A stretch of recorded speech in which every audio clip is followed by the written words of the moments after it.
Holmes, poor little Wiggins needs our help.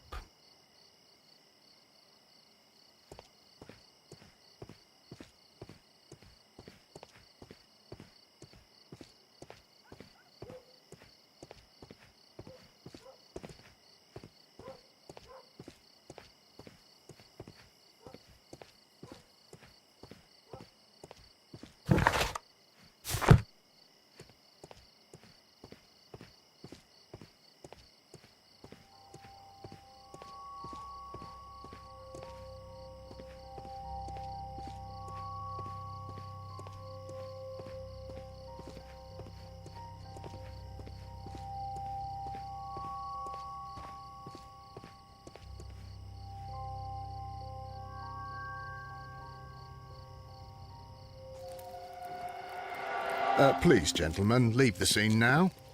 Oh, Mr. Holmes, is that you? Good evening, Constable... Constable Marrow. I was here with Inspector Aberline during the Ripper case, Mr. Holmes, back in '88. But then this is nothing like that case. With this one, we've got the murderer, the weapon, and the statements, which speak for themselves. Of course, Marrow.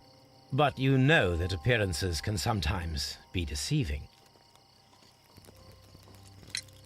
Who were the victims? The two men here, both shot. The stud fellow was Brian Vercotti, a well-known ruffian.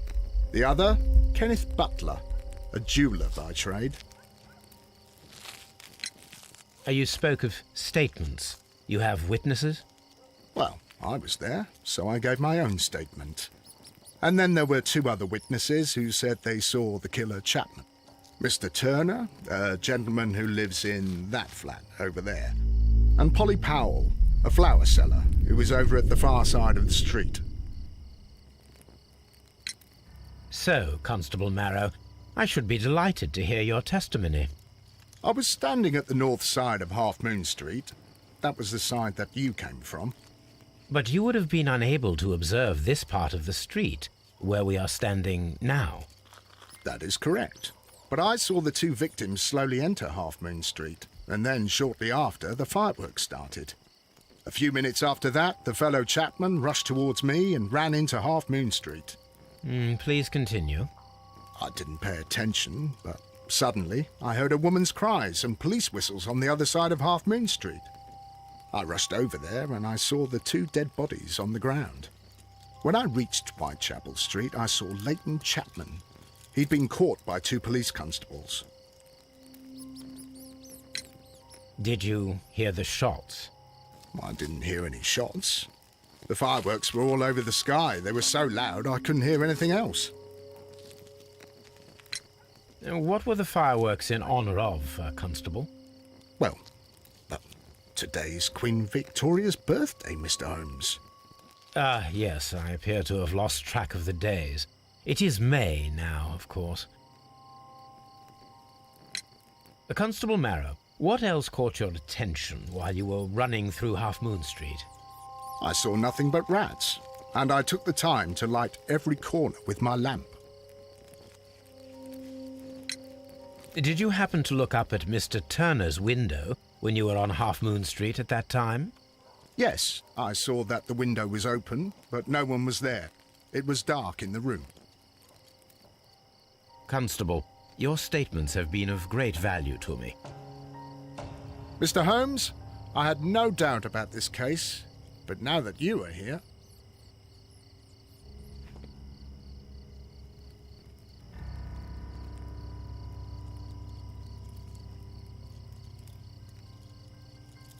The bullet struck his head. This man didn't stand a chance.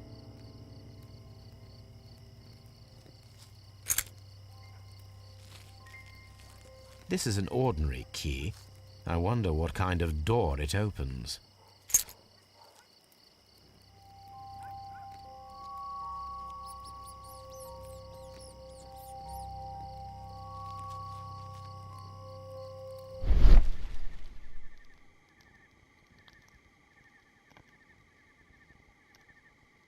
A piece of wood that has stuck between the cobblestones. Let us take a closer look.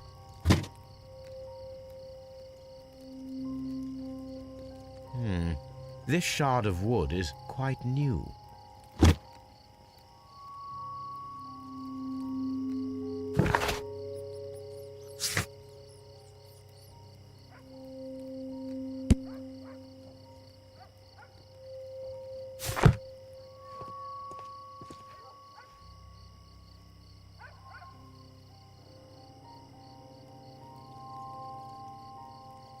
A tattoo from Westgate Prison.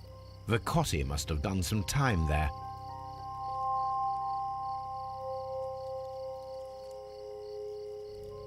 He tried to stop the bleeding with his hand. Death was not instant. The bullet penetrated his stomach, a dreadful wound.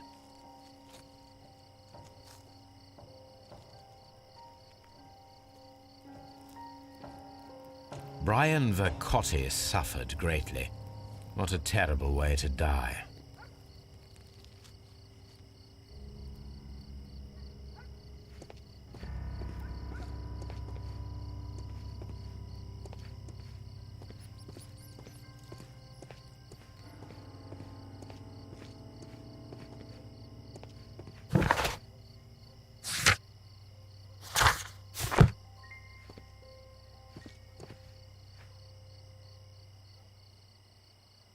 Good evening, Mr. Turner.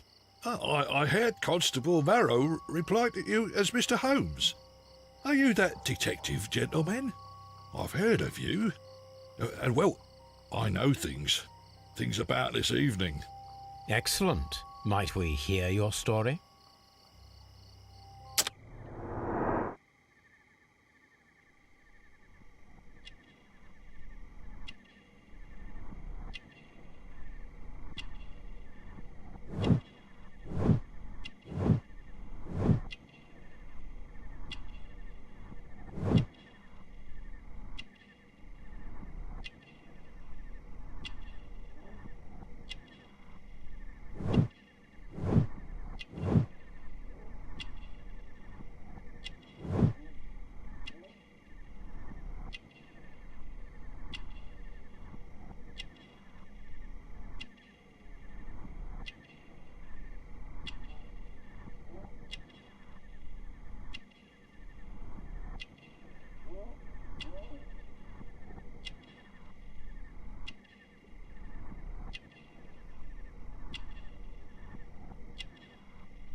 Could you tell us everything that you may have seen or heard?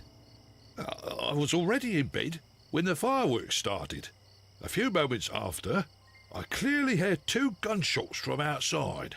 Please continue. I quickly got up and I grabbed the lamp from my nightstand and I rushed towards the window. I looked down And I saw two bodies. And there was a man with a gun who was standing nearby. Where exactly? Well, near this body. Did he notice you? I don't think so. He rushed towards Whitechapel Street without looking around.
Mr. Turner, did you see anyone else in the street?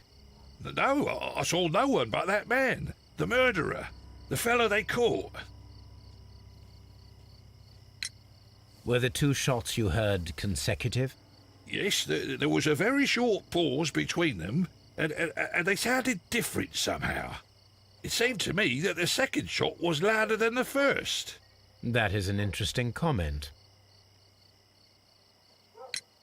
Mr. Turner, what were your actions after you stepped up to the window? I was afraid that the man with a gun might return, so I stayed close to the window till I saw the policeman coming in the Half Moon from Whitechapel. Then I walked out to tell them everything I saw. You have helped us a great deal, Mr. Turner.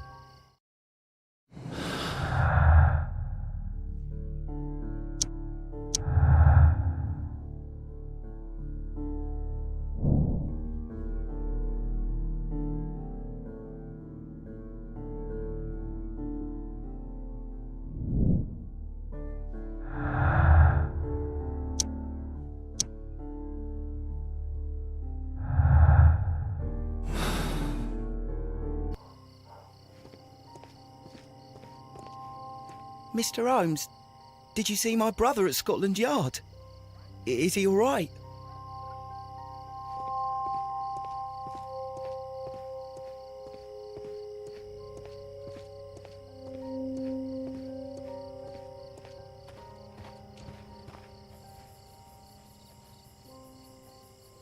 Mrs. Powell? What do you want? My name is Sherlock Holmes. I'm assisting the police with their investigation of the crime that took place this evening. Well, I've already gave my testimony, but very well. Could you tell us everything that you may have seen or heard? Yes. I was selling my flowers as usual, and then the fireworks began, in honour of Queen Victoria. I enjoyed those. But then, all of a sudden, a young lad ran out of Half Moon Street and stopped just by me. He had a gun in his hand. He was like a ghost, and all covered in blood. It was dark, but I could see him, because of the flashes from the fireworks.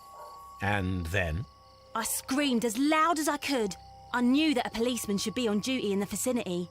He had no time to escape. 2 constables got him. Then another constable came out from the very same street, and I heard him talking of a horrible murder. Mrs. Powell, did you hear the gunshots? I'm not sure. You know, what with the fireworks? Did you see anyone else leaving Half Moon Street prior to or at the time of the crime? No, sir, I did not. Even with all the fireworks, I was very attentive, as I'm always on the lookout for customers. My thanks to you, Mrs. Powell.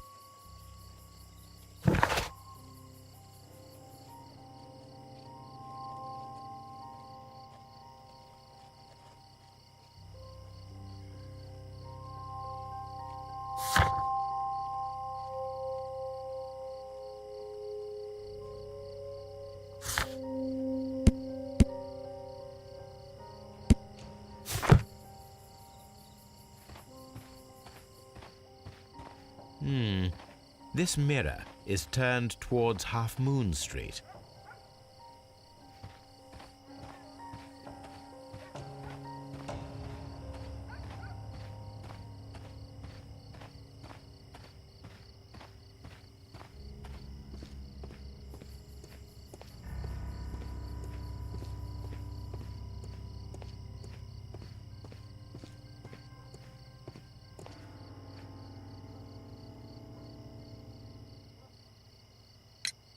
Mr. Turner, you have stated that you remained close by your window after the crime, is that correct?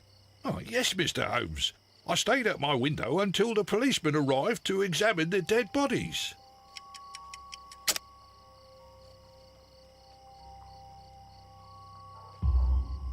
That is very interesting, Mr. Turner.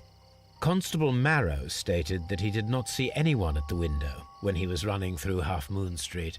Well, I think Constable Marrow and me, we might have been distracted by the whistles and shouts coming from Whitechapel. We could have missed each other somehow. You understand what I mean? It was a bit of a stressful moment, to tell you the truth, sir. Allow me to form my own theories, Mr. Turner. Would you mind showing me the view that you had from your window? Not at all, Mr. Holmes. Please, follow me. Mr. Turner appears to live very modestly.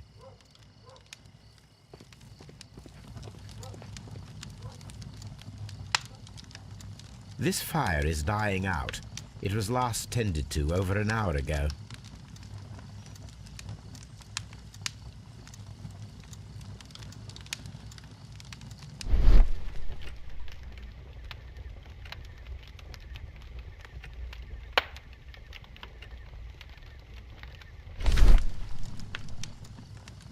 The papers are almost entirely burned. I am unable to see what's written here.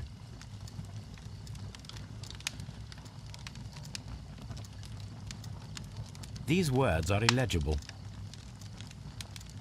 The papers were thrown into the fire just a short while ago.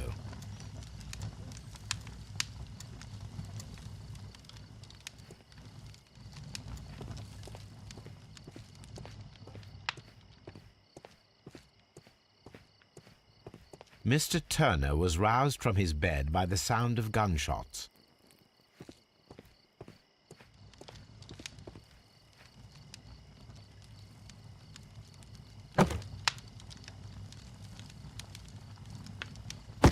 A perfect match. So, Mr. Turner broke his stick when it became stuck between the cobblestones. He did not mention that he was so near to the victims. The books on this shelf are in a mess. It looks as though Mr. Turner was trying to find something in a hurry here a short while ago.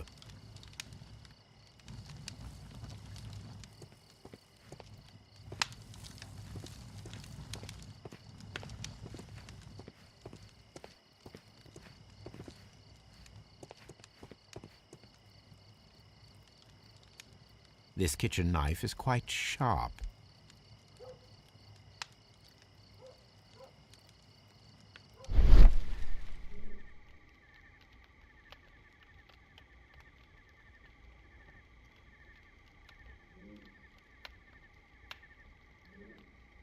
There are pieces of shredded paper scattered over the table.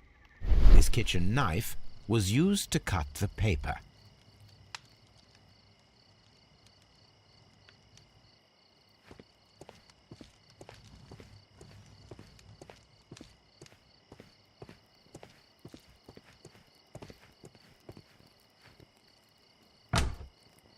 So, that's the view Mr. Turner had when he opened the window.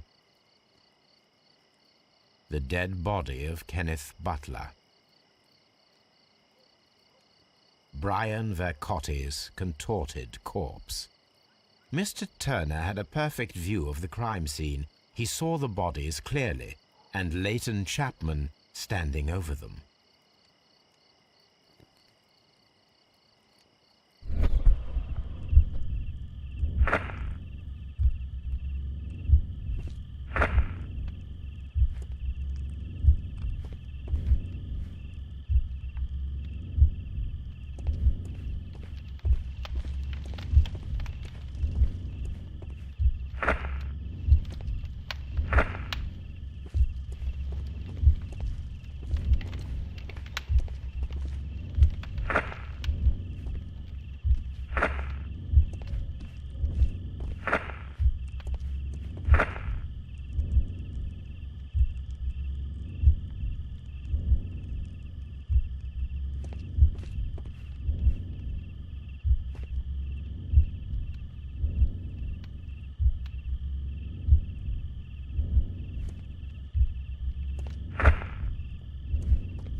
So Mr. Turner used a book to hide an object that he found on Kenneth Butler's body.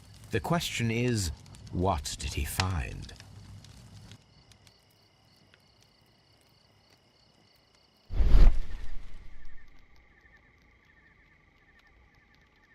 I can see prints from greasy fingers upon the cover of this book. Let us take a closer look. Well now, what a find! A precious jewel concealed inside a book.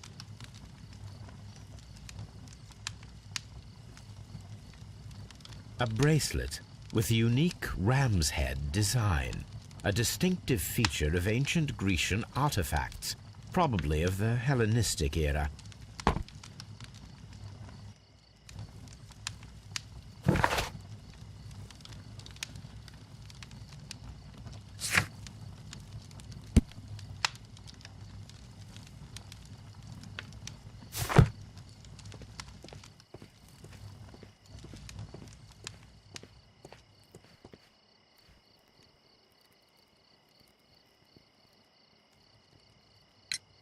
Mr. Turner, how would it be possible for a man of advanced years, such as yourself, to rush from his bed to the window in a matter of seconds, as you have stated? Well, I'm able to move very quickly, despite my age. And when the situation requires it, Mr. Holmes.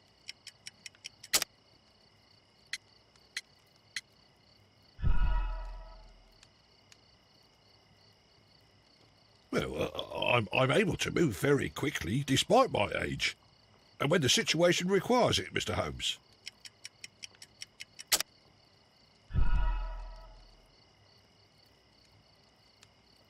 Well, I'm able to move very quickly, despite my age.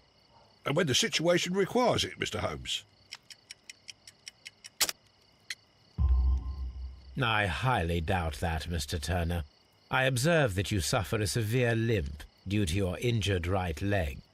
It would have taken at least 10 seconds for you to approach the window. That means you could have easily missed something or someone in Half Moon Street during that time. You're right, Mr. Holmes. I could have missed something. But it did seem to me that everything happened so quickly. Oh, time can pull tricks on you. And what of everything else that you told us? Mr. Turner, it is vital that we have your complete and true statement. Mr. Holmes, I do assure you that the other things I said were most sincere.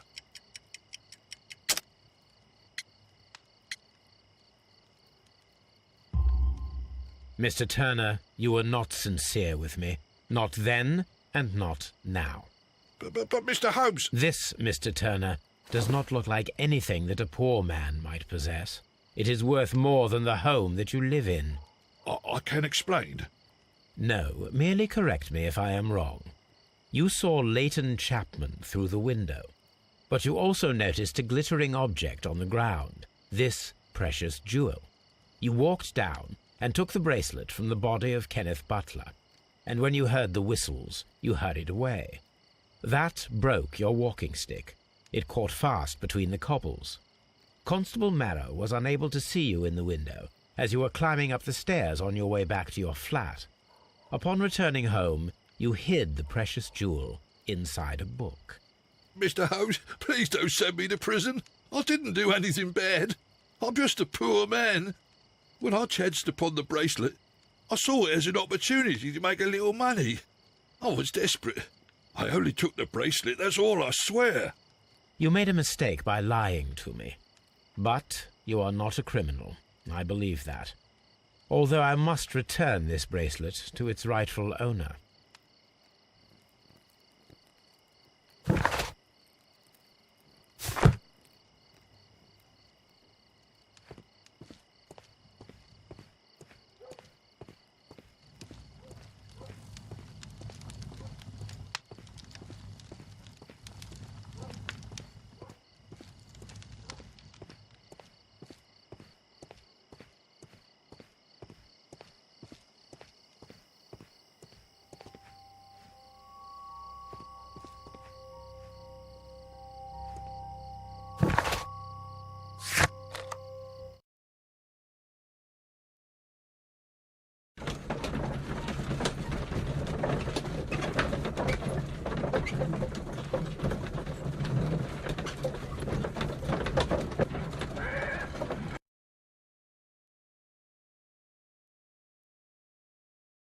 Mr. Holmes, whatever brings you here so late at night? I'm interested in the case of young Leighton Chapman. He was arrested earlier this evening and accused of a double murder. I beg your pardon? That case is quite clear to the police. Or are there any new facts that we don't know about? Who knows, Inspector? Look, you are free to investigate, of course, Mr. Holmes. Chapman was arrested with a revolver in his possession, which you can find in the evidence room. The suspect himself is in custody. Did you find anything else on his person? A few personal belongings. Nothing particular, Mr. Holmes. Thank you, Lestrade.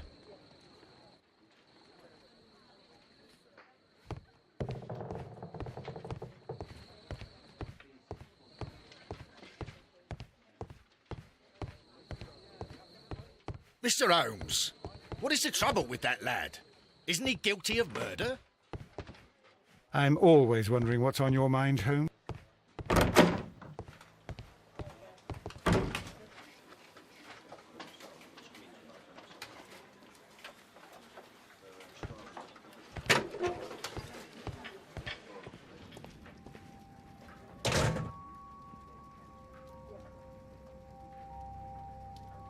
A cheap watch, bought with his own money, no doubt. These cigarettes are filled with cheap tobacco, nothing interesting.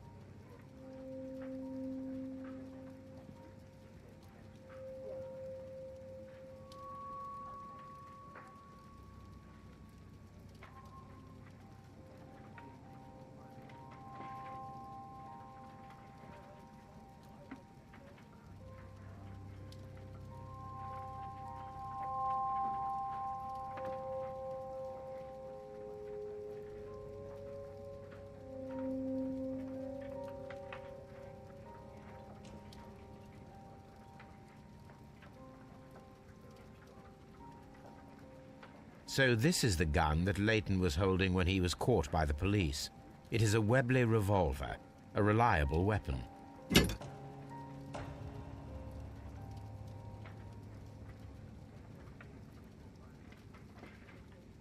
It seems as though the shells were not removed from the cylinder.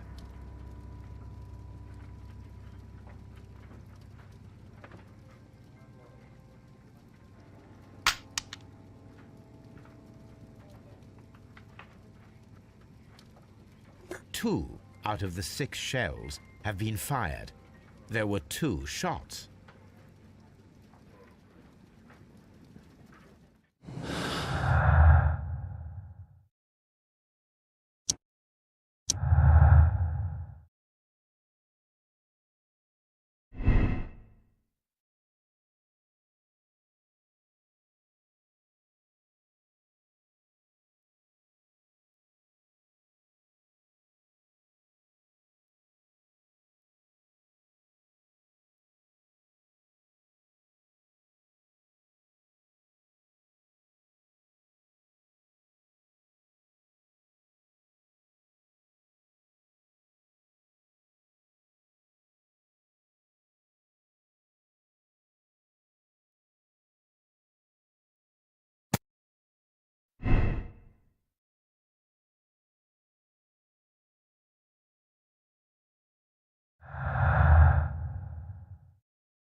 Please escort this suspect for interrogation.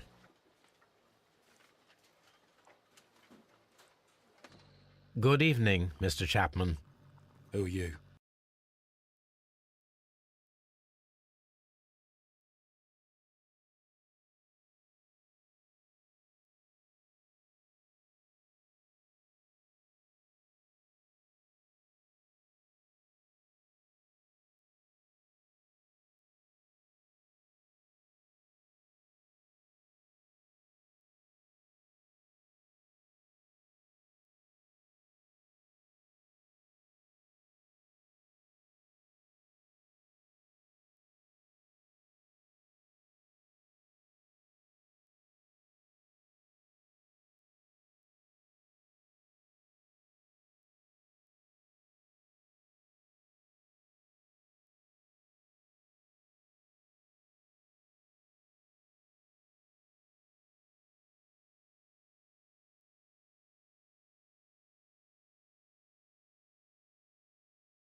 I've got nothing to say.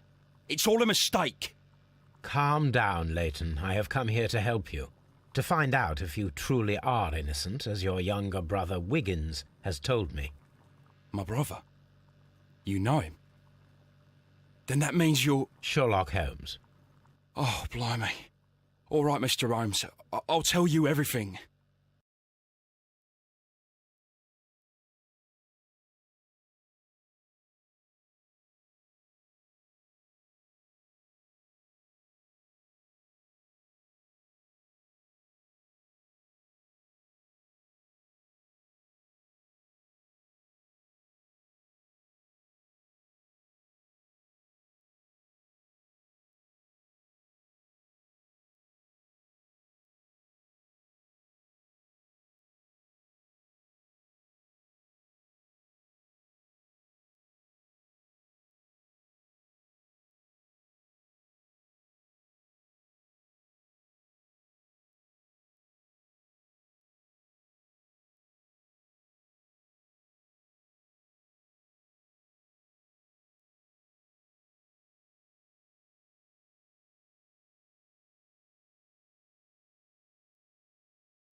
Good. Tell me your account of what happened. I left my work and I hurried up to see the fireworks in Whitechapel. I was late, so I decided to cut through Half Moon Street. I saw the first fireworks light up in the sky. I bumped into a constable on a corner before entering Half Moon. Then suddenly, what with all the firework flare, I saw two men. They were both lying flat in the middle of the street. I stopped where I was. I thought about turning back to the police, but as I was thinking of that, I saw a third person. He was leaning over the body that was furthest from me. The second I saw him, he raised his head and he stared at me. In a flash, I saw his gun, but he made a dash for it instead and he escaped through Whitechapel Street.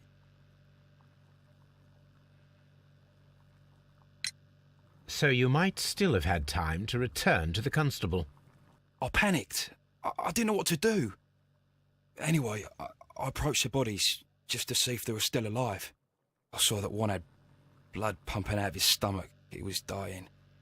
It was horrible. The second one was already dead. He had a hole in his head. He was holding a gun in his hand, though. I took it, and then I followed the third man. Interesting. Pray, continue. I turned a corner, and I saw the man standing in the middle of the street. He seemed to be in some sort of panic. And then, Mr. Holmes, Something strange happened. I told the police and they laughed at what I said, but I swear to you, my words are true. I started running towards him. But then I was blinded by a flash. It was so bright that I hardly saw anything for a good dozen seconds. But I kept running forward. As I arrived in Whitechapel, I heard a woman screaming. And then I was caught by the police. But there wasn't a trace of that man. Of course, then they found a gun and all that blood. I couldn't see the murderer escaping and all that mess. Perhaps I was still half-blinded at that moment. A thrilling account, my young man. Leighton, are you able to describe the person whom you saw standing in Half Moon Street? Well, I wasn't able to see his face at all. It was too dark, and he was too far away. I could see his silhouette. And what about that? Nothing so special. He was wearing a jacket. He was quite average in size and his weight. I see. Was there anything else that struck you at the time? No. But perhaps it's strange, but I can't remember the sound of his footsteps as he was running away. Perhaps it was because of the fireworks or the surprise of me seeing him. Leighton, I confess I am puzzled.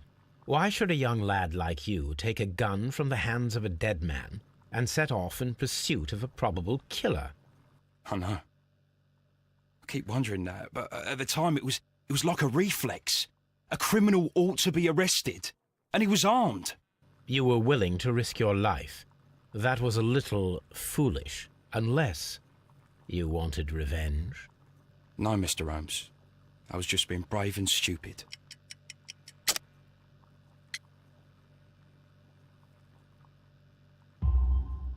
I'm sure that you were, but I believe that you may have recognized one of the victims, Brian Vercotti.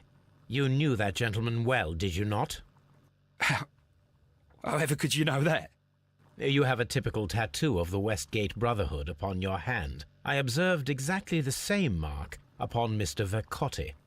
You came to know him from your sharing a past prison sentence. Am I correct, Mr. Chapman? Oh, God. You're right, Mr. Holmes. Would you tell me a little about Brian Vercotti? We were convicted for a robbery. Once in prison, both of us joined one of these fraternities. During that year, we tried to help each other out, you know? You were quite young then, I believe. Yes, Mr. Holmes, we were. We'd only stolen a pound of meat. After we were released and when I saw what my little brother had become, I decided to work towards living an honest life. And Vercotti? He had a hard time. His sister had died in a Whitechapel dispensary while he was in prison. He had no family anymore. Our paths split. He fell back into crime. So you lost him? Yes. And for around 2 years, I heard no news of him at all. We shall see you soon, young man.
Leighton Chapman, you did commit a double murder in Half Moon Street. It was due to a long-held grudge against one of your victims, Brian Vercotti. However, your brother Wiggins came to me. He needs you as much as you need him. I have faith that you will not err again, so I have decided that you shall avoid a harsher fate. But no! It didn't happen like that! We have solid evidence, Chapman. You cannot deny it. A crime is a crime, but Mr. Holmes has convinced us to ease your sentence. Don't make us regret it. Mr. Holmes! But you promised to save him!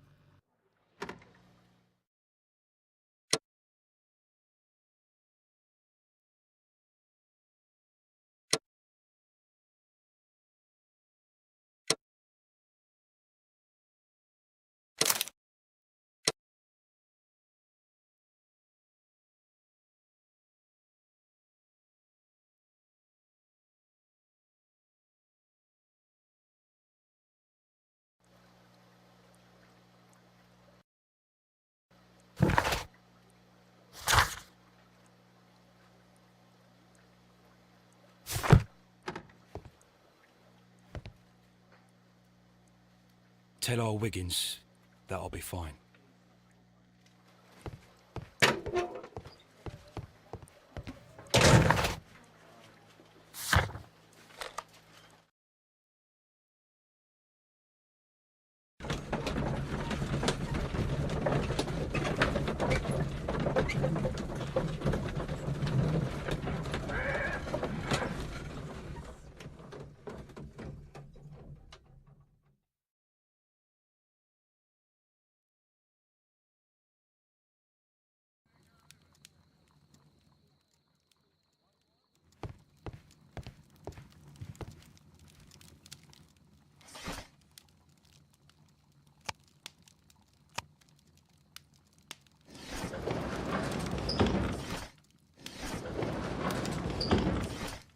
That is not the one.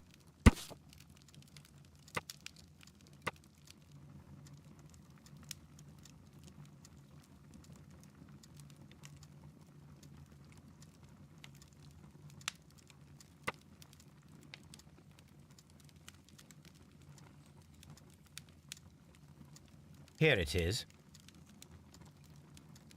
I need to continue my research in my archives.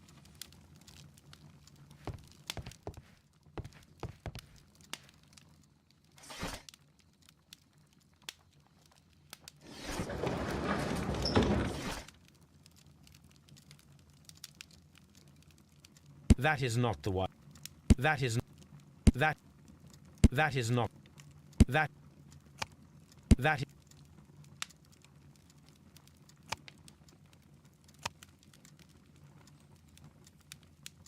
is not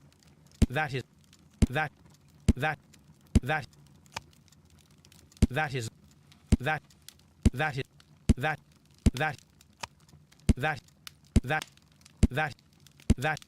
that